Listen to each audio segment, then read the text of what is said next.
Good day, everyone. So, today I will present to you my portfolio. So, this is from the first activity to the last. So, I am Rica Meiji San Juan from BTBT and FSM 3A. So, let's start. So, first activity is the training needs analysis. So, TNA serves as the foundation of the hairdressing in situ program.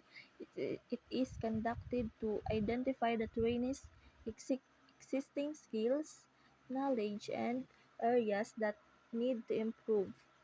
So the TNA results show that most trainees are competent in basic, common, and core competencies, although the although some is still need enhancement in client relations, workplace management, and technical application. So the profile data reveal that a majority of the learners are female college students. So with a strong preference or visual and kinesthetic learning styles, many also face financial challenges or are working student, which means flexible and supportive training approaches are necessary. So, in analysis of the survey result indicates that the most trainees possess fundamental skills in hairdressing. So, continuous improvement in communication, safety practices, and customer service should be emphasized.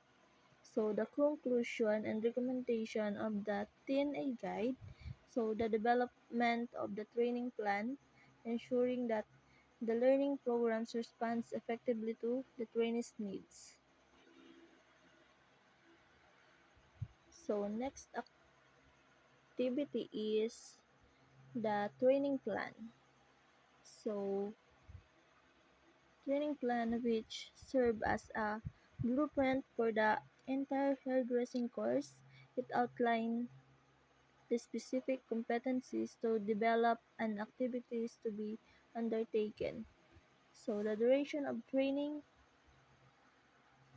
the mode of delivery, and the methods of assessment.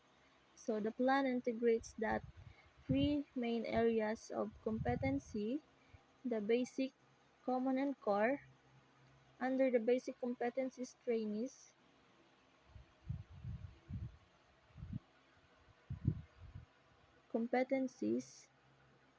learn teamwork, career decision making, occupational safety, and entrepreneurial skills.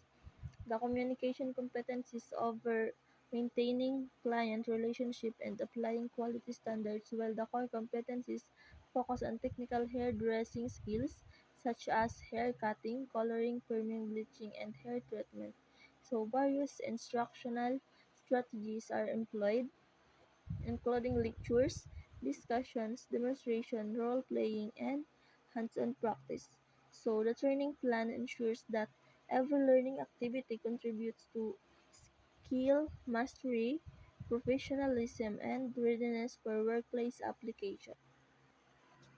So in the training facilities and list of tools and materials section provides an inventory of all resources necessary to support the training. So it includes the list of tools and equipment such as scissors, combs, dryers, curlers, shampoo bowls, and treatment products, as well as the materials needed for each activity. So this section also identifies the required learning areas such as the lecture room, laboratory, and demonstration areas, ensuring that trainees have a safe a safe, organized, and conducive learning environment. So the ability of proper facilities of materials is essential for effective hands-on learning and successful delivery for practical sessions. So next is the Trainees Record Book. So TRB serves as an official document that records the progress and achievement of each trainee throughout the training period.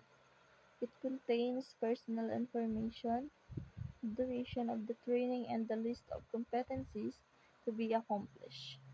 So the TRB allows both the trainer and the trainee to monitor and verify the performance of tasks, providing evidence of skills, application, and competency development. It also serves as a reference for trainers and supervisors during assessment, so ensuring that every activity is properly documented, assigned, and validated.